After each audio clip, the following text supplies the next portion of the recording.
Get into a how-to on policy, procedure, and college campus type of training. But we have to recognize that the legal issues are like a square peg with a round hole that complicate the problem. So with that being said, I just want to give you a little bit of background explaining how I've come to do this, how I approach it, and also my colleague Leslie Gomez, who's just terrific and couldn't be here with me today, approaches it as well. We kind of do a tag team approach with these trainings. We both were prosecutors. I was a prosecutor for 20 years in the domestic violence, child abuse, sexual assault, and then homicide unit. The majority of my career was spent handling sexual assault cases, about 15 of those 20 years. And in handling sexual assault cases as a prosecutor, I think it's important for this audience to know, as I'm speaking, that I am just not about convictions as a prosecutor.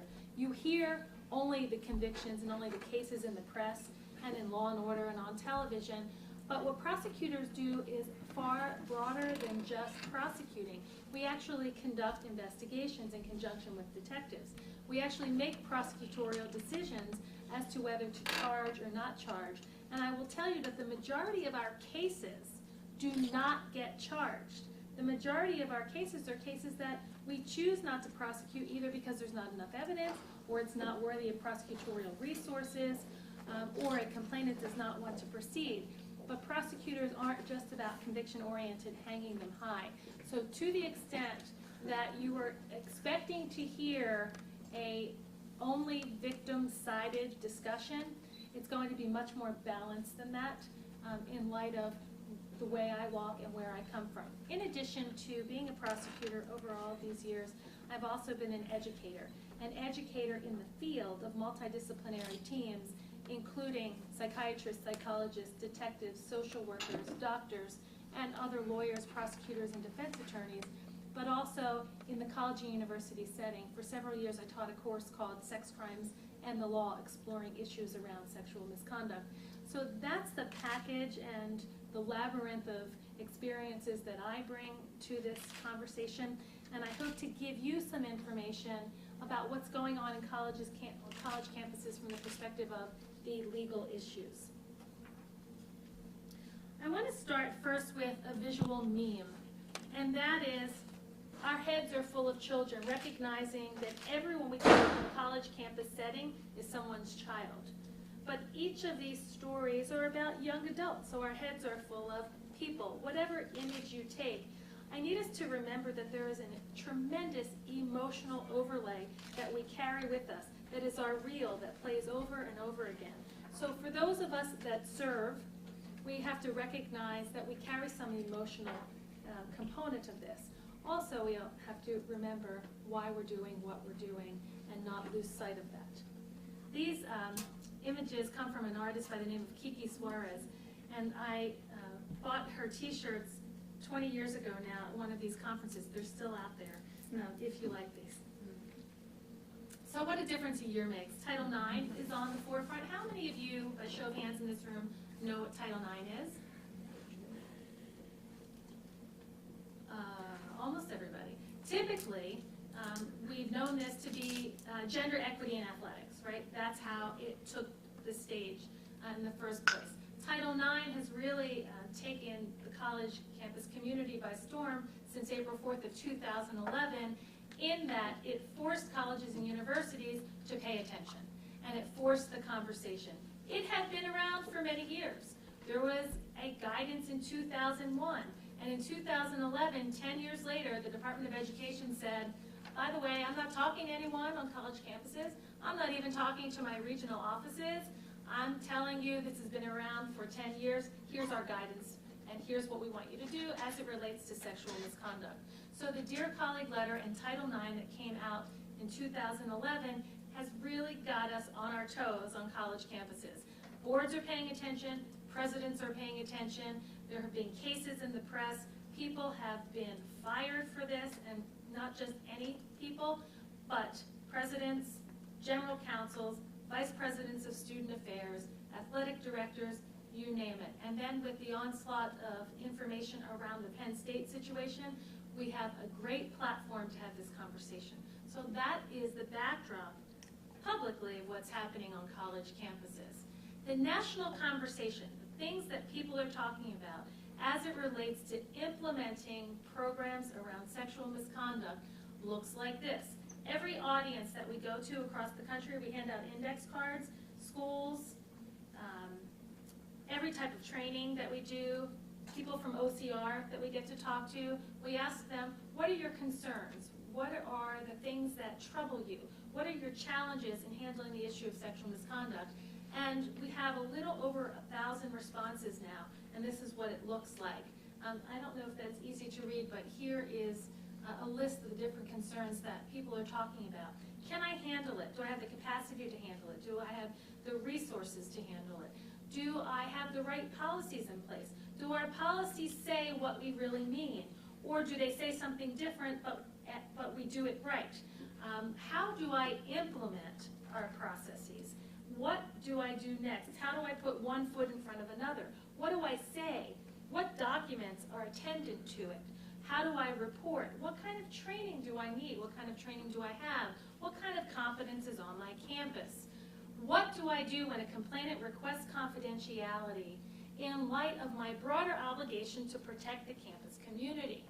How do I investigate? What is a good investigation? What's part of it? How do I determine a word against word case? Boy, this looks equal. Boy, this looks impossible. How do I do it? And then finally, how do I coordinate my constituencies in an environment that is known to be a silo environment where people do not communicate and there's lots of territorialism and different information sources and different lenses. These are the things that people are talking about. So while Title IX, the Dear Colleague letter, was tough for us, while Penn State was tough for us, this is a good conversation. And this documentary really can speak to that from the perspective of our students, because I think that's who we have to reach, and that's who we have to work at reaching in a prevention model. So the nature of sex crimes. I'd like to say the nature of sex crimes does not discriminate. It is very Title IX compliant. It affects all. Feel free to quote me on that. It affects all races, all socioeconomic groups. Perpetrators can be of all ages, although statistically we know that men are more likely to be perpetrators and women are more likely to be victims. Nonetheless, sex crimes knows no profession. I have prosecuted over the years the butcher, the baker, the candlestick maker, the doctor, the lawyer, the priest, and so on. The statistics are staggering. I have not developed any of these statistics. I put them out there so that you understand the platform and the ground upon which we walk, the conversation that's out there. I would say most of them are good from reputable sources, but in academia, you know better than me how to dismantle statistics. What was the study? What was the sample? What was the bias of the researcher? What were the questions asked? What was the setting like? What could affect these outcomes? Nonetheless, these are the staggering statistics around sexual misconduct. I will send this PowerPoint to Ned, and he can distribute it to the entire team so you would have access to this in Word form. You can cut and paste and do with it what you will. I will say with you, I will share freely of my time and my experience. I stand here with the benefit of all this information only because of the pain of many of the complainants that I worked with over the years and the crimes and the cases that I had to put together. So I will share all of this freely and in Word form whenever, wherever, and under any circumstances or time of the day and night. I don't sleep much. So, sexual assault considerations. I'm not going to spend a lot of time on this because I know we have other experts in the room that are going to address some of this, but I think it's important to understand that these are the things that make sex crimes unique. These are the things that make sex crimes different.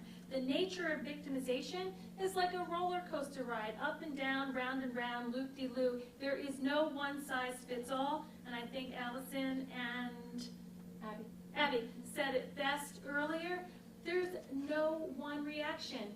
Reactions are like a fingerprint, or we like to say like snowflakes. You never know what you're going to get. There are counterintuitive victim behaviors often We have delay in reporting. We have giggling. We have things that don't look like a rape victim should look. That doesn't mean that it didn't necessarily happen. As I just said, there is a delay in reporting, and one of the stats I know about delay is on college campuses. One study shows that the average case comes in 57 days after it occurs. That represents tremendous investigative challenges for the school to respond to, and for a complainant and for an accused as well. There are wavering levels of cooperation for a variety of reasons. The first day, a complainant may want to proceed. The next day, he or she doesn't. A week later, when they get support and counseling and talk to friends, maybe they do. A week or a month after that, maybe they don't. When their parents find out, maybe the parents really do. And so there are wavering levels of cooperation that schools are dealing with and also that individuals are dealing with. The role of drugs and alcohol is significant. Hats off to the Dartmouth campaign and the schools that are part of that. That should be a central component of any documentary. Drugs and alcohol are the single biggest contributor to these issues. If we could remove drugs and alcohol from college campuses, we would reduce the number of sex crimes. I'm not a betting person, but I would say by at least 80%.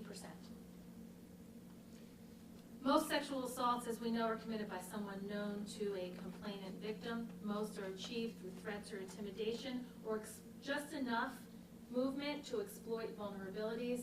There is a great likelihood of repeat offenders. In the law, we recognize that there are repeat offenders. In the law, federal law, there is a presumption that evidence of other sex crimes in the adult context and the child abuse context comes in to evidence, not for the case in chief facts. I'm not talking about the case in chief facts that's on trial, but other crimes is allowed in presumptively in the federal court. And what that means is it comes in unless you have an argument with the other side and the judge decides to keep it out. But we know the importance of understanding pattern evidence. We know the importance of the serial nature of these types of things, and we know what it means to determining the facts in a certain case. So the law allows it federally, and almost every state, I think there's but one, has a law which allows in other acts evidence, or evidence that shows a common plan, scheme, design, intent of the doer. So we know that these things are associated uniquely to sex crimes, unlike any other crime. There is a great concern over false reports. You will hear that from those who are accused. I will tell you that the false report rates are low, 2 to 8% for the studies that are recognized as good studies, but nonetheless, if you are a decision maker in a college or university context, you don't know if you have the false report in front of you or not.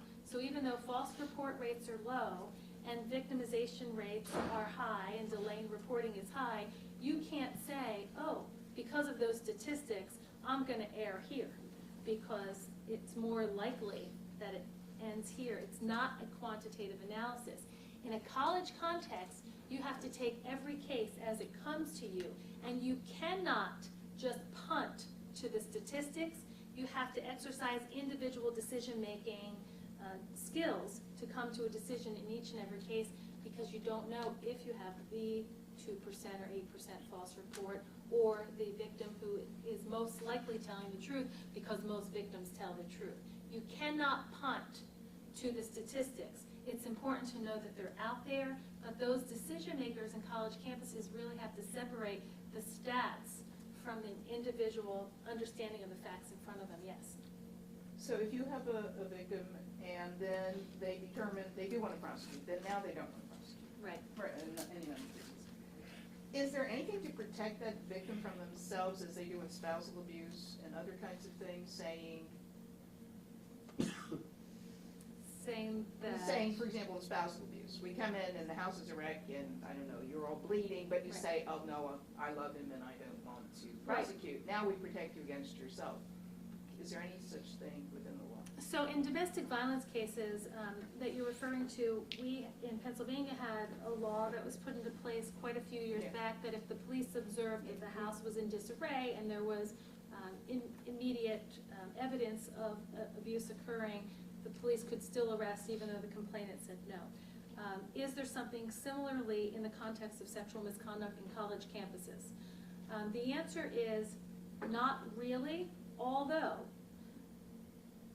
Title IX and the Department of Education has said when a complainant requests to not do anything, you still have to do something. So doing nothing is always wrong. What you have to do is not clear in all cases, but I will tell you what you have to do needs to be guided by the facts and circumstances of each case. So if a complainant says they don't want to proceed, you as a school have to at least look at the attendant circumstances of the facts to determine, one, how can I eliminate the abuse? How can I prevent it from occurring again? And how can I address its effects? That doesn't necessarily mean a full-blown investigation, but it may, because when you look at it, you see that the complainant is young, that the accused is a frequent flyer, and there's pattern evidence, that there's other evidence that you can collect, like text messages or Facebook messages or other things from witnesses that will enable you as the school to prove that the event occurred. Now, that is a delicate tightrope balance because you have to work with a complainant to bring him or her along so that it doesn't further the harm that they've already experienced. But if you can prove it, it seems to me that it's like scaffolding. You build and you build and you build. So you build confidence in the complainant. You build counseling with counseling resources. And then you also build the case. You do have a responsibility as the school to look at the attendance circumstances. And if there's enough, the school can, like in the domestic violence cases, take the case on as their own. And so that does exist. Yes? This is an exception, right, with if you have a therapist or a psychologist, there's, confidentiality between the patient and the doctor, right? Yes, absolutely. Unless you go to like a school's RA. Yes. They have to investigate. That's right. So the places where you can get absolute confidentiality are, at any medical facility or medical treatment, psychiatric or psychological treatment. Some states have confidentiality for rape counselors as well. You should check with your state to see if you have it. Many do. There's a priest-penitent privilege. So there, and again, I would check with your local state statute. But there are places where complainants may get absolute, complete, unfettered confidentiality. That's a legal construct. They can also have, with their RA and everyone in the chain of command, privacy. And schools will vow privacy to the extent that it affects public safety. And then their privacy right would have to yield to the broader community. And that kind of goes to your green dot. We're part of a broad community. And so if we educate early on, before a sexual assault happens, complainants, students can know where they can go for complete and absolute support and confidentiality, but also to know that if something happens to them, this is happening to the entire community, and we need to protect the entire community. So if we come into information about that, we have to act from the university standpoint. So that's the RA, that's their supervisor, that's the Title IX coordinator, that's public safety, and that's everyone who would come into the mix in responding. There's often little to no physical evidence. On that point, I will say this. In 70% of child sexual assault cases, there was one study done by a doctor in Philadelphia that we worked with for years on sexual assault cases. In 70% of known child sexual abuse cases in his study, and the way we knew it was the defendant admitted to penetrating a child, there was no physical sign of abuse. For a variety of reasons. Penetration, however slight, is rape. So you may not get full-blown penetration as we know it like adults. Penetration, if there is full-blown penetration, may cause some injury, which heals very quickly, and in a delay in reporting, there's healing. So there's typically little to no physical evidence in child cases. Extrapolate that out to the adult set, college students, and understand that adult structures are more able to accommodate the act, and therefore it is likely that we will not have physical evidence. Add on to that a delay in reporting. physical evidence is often washed away. The Clery Act requires, and Title IX by the Dear Colleague letter kind of draws in the Clery Act requirements and meshes them together, that we on college campuses tell students about the importance of preservation of evidence. Knowing that students' reactions go up and down and all around, we want to make sure that up front, at the get-go, if we can get some physical evidence, that makes it a much easier case for everyone. If we can't, we can't, but at least folks should know that they can have the physical evidence collected and tested in advance with no commitment to any path. You don't have to commit to prosecuting. You don't have to commit to student conduct. You don't have to commit to you don't have to commit to anything. You can confidentially go to the hospital and get the evidence collected and not have to commit to any path. So it's vitally important from a Clery perspective, from a Title IX perspective, all which are based on understanding the nature of sexual misconduct and victimization. So the most common defense is consent. That's a no-brainer.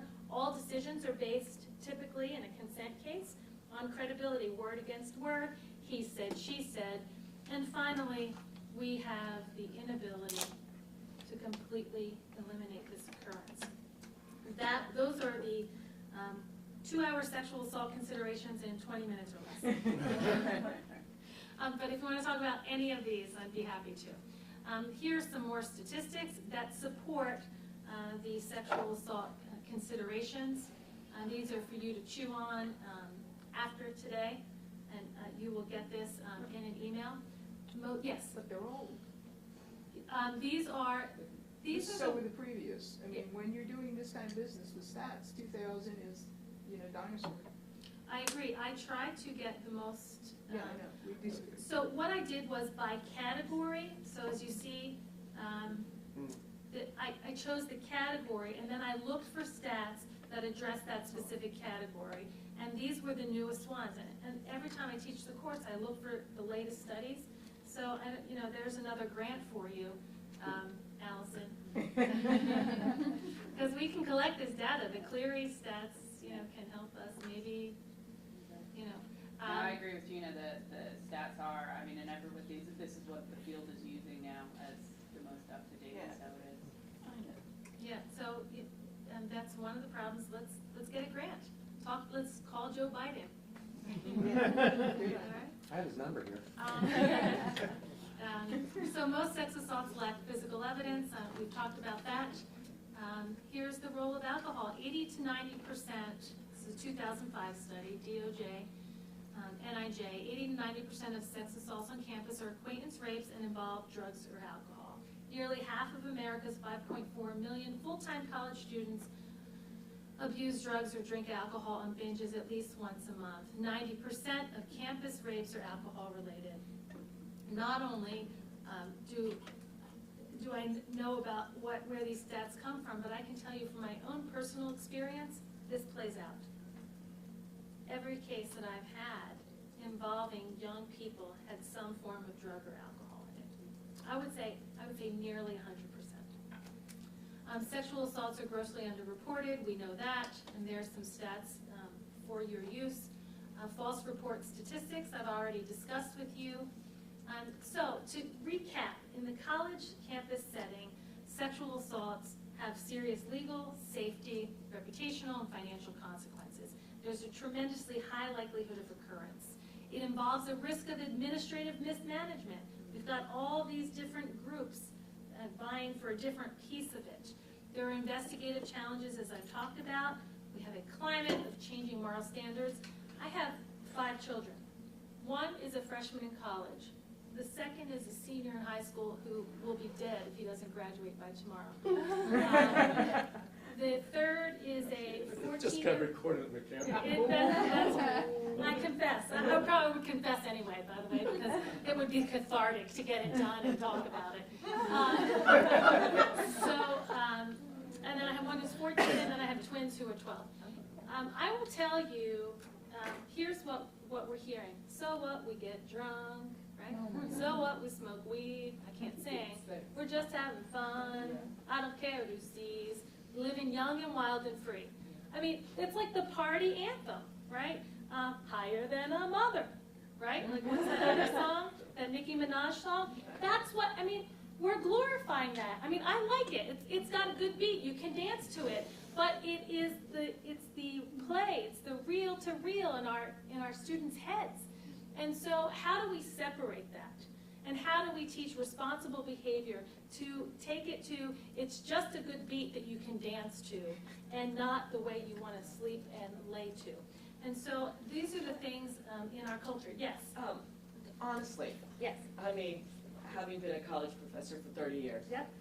that if a young woman or young man doesn't have the idea of their own personal safety in high school and middle school, you know, there's a throwing up your hand level here.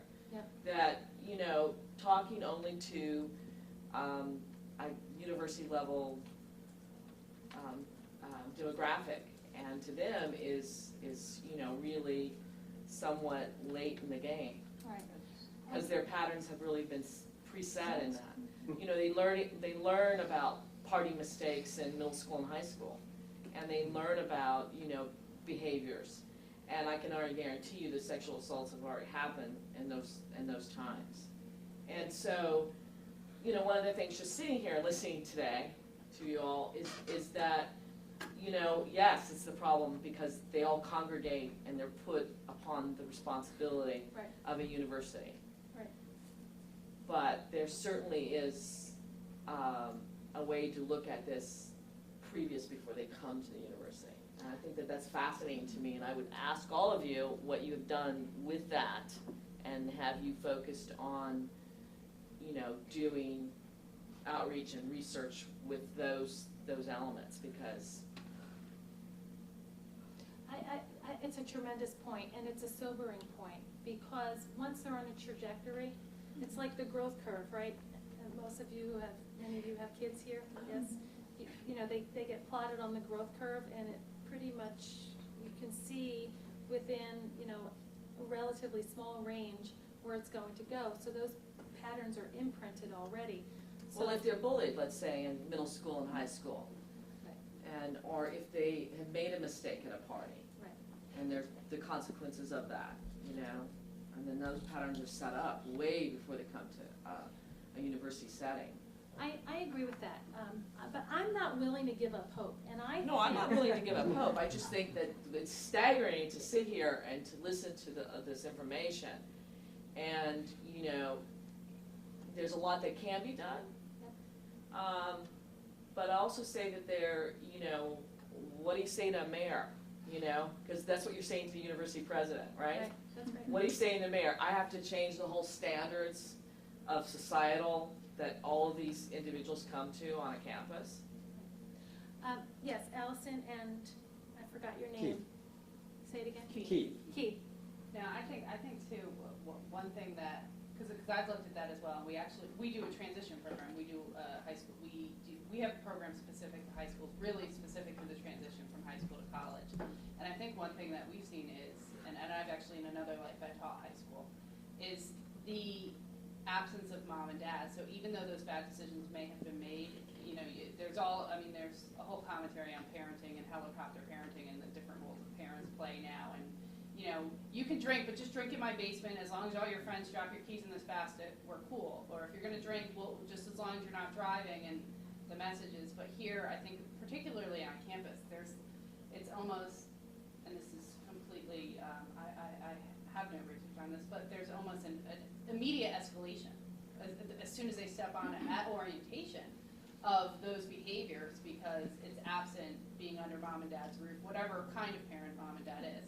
I also think, too, it's interesting, and a lot of the connection with alcohol and drugs is there is someone with the National Institute of Drug Abuse, NIDA, Nora Vocolo is her name, I believe, and I love hearing her speak, and I should have prefaced this by saying neuroscience, biology, any of the sciences, I have no interest in, but she actually talks about the brain development of, you know, looking at 16 to 24-year-olds, and it's fascinating to watch her speak. She's on the addiction series that was on HBO, and it's so interesting to watch her speak, and I do truly, and I can't say until I saw, I'm one of her groupies now, wherever she goes, I show up. But it's interesting to watch her speak because I do really buy into it that, you know, certainly when I was 23 I didn't, but now I do buy into that there isn't full development until 24, and, you know, certainly it scatters across, but, you know, I think it's a good point. I'm with Gina and not giving up hope, but I do think there's that immediate escalation when they get on campus. Agreed. Keith? You said something too that I think is important, and I think that this is really true. There is a transition from high school to college, and there's a socialization process that happens that's different than middle school and high school, and which gives us an enormous opportunity for intervention. And the socialization process, it's not just, you know, what happens in the dormitories and stuff like that, but it's also with friends. It's really, college is an entirely new experience for, you know, majority of that population.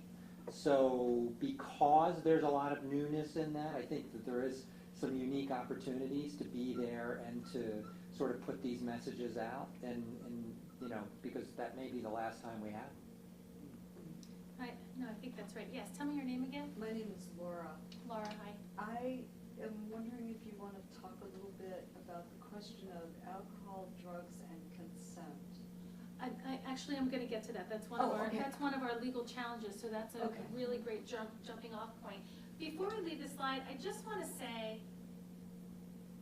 let's not forget the power of peers. So in the documentary, I envision, like, if you ask me what I envision this to be, and I don't know what it will be. That's exactly one of the questions I was going to ask. You are the creators. But I see, like, I love that song. So what, we get drunk, right? I hate the words, but I love it because it's the sing-along, people are dancing and happy. How about, so what, we get drunk, and then show a picture of the consequences and have somebody talk. So what, we smoke weed, right, and show a picture. We're just having fun, and then somebody talking about, it really wasn't fun. I thought it That was. doesn't work. That doesn't, I mean, the studies of that kind of media, Right, that doesn't work. negative impact doesn't work. The only thing it's ever worked on is where you've got somebody with a hole in their throat, and they, you know, that's the only effective negative media campaign. I mean, it's really interesting that you would think that it would work. It just doesn't work. The crystal Yeah. meth Yeah. campaign out of Montana. Yeah. Yep. Yeah, because they had no teeth, no. So, I don't know, but I do know the power of peers, and I do know when complainants come in, one of the most frequent things we ever hear of this age group is, I don't want it to happen to my friends, or I don't want it to happen to my sister. So there's a tremendous power in peer support. The other thing is moral development. It happens at different times for all people, so we can still hopefully imprint doing the right thing for the sake of doing the right thing, and that's somebody else's area of research, not mine, but I've seen it in action. Yes, tell me your name again. Katya. Katya.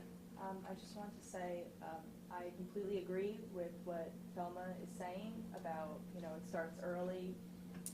I've learned this from experience. However, there is just so much going on in a college campus. There are so many people that we can potentially save that there's no reason to even think for a second that we shouldn't be focusing on college students. I mean, that's what we have to work with right now. That's what we have access to. I think once we find out what works the best for this, we can continue to move on and educate the younger people and try to really nip it in the bud. But until then, like, this is what we have to work with. Oh, gee. Tell me your name one more time. Lois. Lois. I love everybody's points. Having worked in those settings in public education, in PA, and trying to do things here in New Jersey, I mean, I'd love to do it from womb to tomb, across the developmental lifespan. I agree, absolutely agree with Thelma. But you know what? There's lots of things I don't agree with Katya, who I don't know that we should forget that. It's just that we only have one lifetime.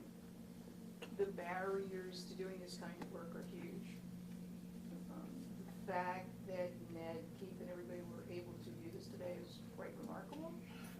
And I think that since this is an incubator, as everybody says, especially the freshman dormitory, and we have different parental they know there are different parental rights and responsibilities when we send you to a campus rather than to a public or private school.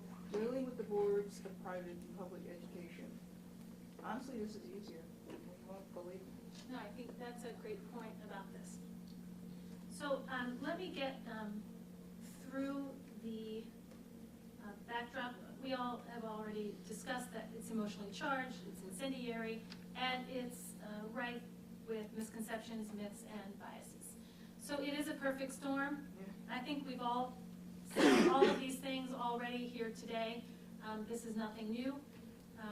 This is what it looks like, though. The red Solo cup. I mean, there's a song out there, Red Solo Cup, I'm filling you up, let's have a party, right?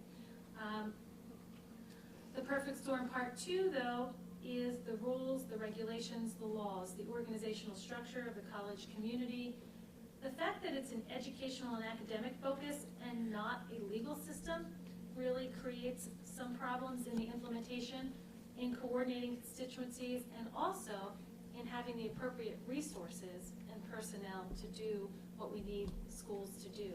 We really have to start getting more centered around that. And this is an issue and a challenge for schools because they are not courts. They are not forensic evaluators or investigators, yet they're put in a position to investigate cases that the prosecution passes on. Yet if it happens on a college campus, the college and university construct is responsible for responding to this. And is it appropriate to respond with a half a loaf when you know what the full loaf looks like? And the answer is maybe, but at your peril in the college and university context. So what Title IX has done is give some guidance and direction about what the Department of Education expects in the context of the college and university setting. So the risks are high, the likelihood of occurrence of this is high, the controls in many schools are very low and variable throughout the country. Some schools are really great, some schools don't even have a Title IX coordinator yet overseeing all of this. When it happens, we know that the velocity of these incidents is very high. It moves quickly. Look at Penn State, like a wildfire.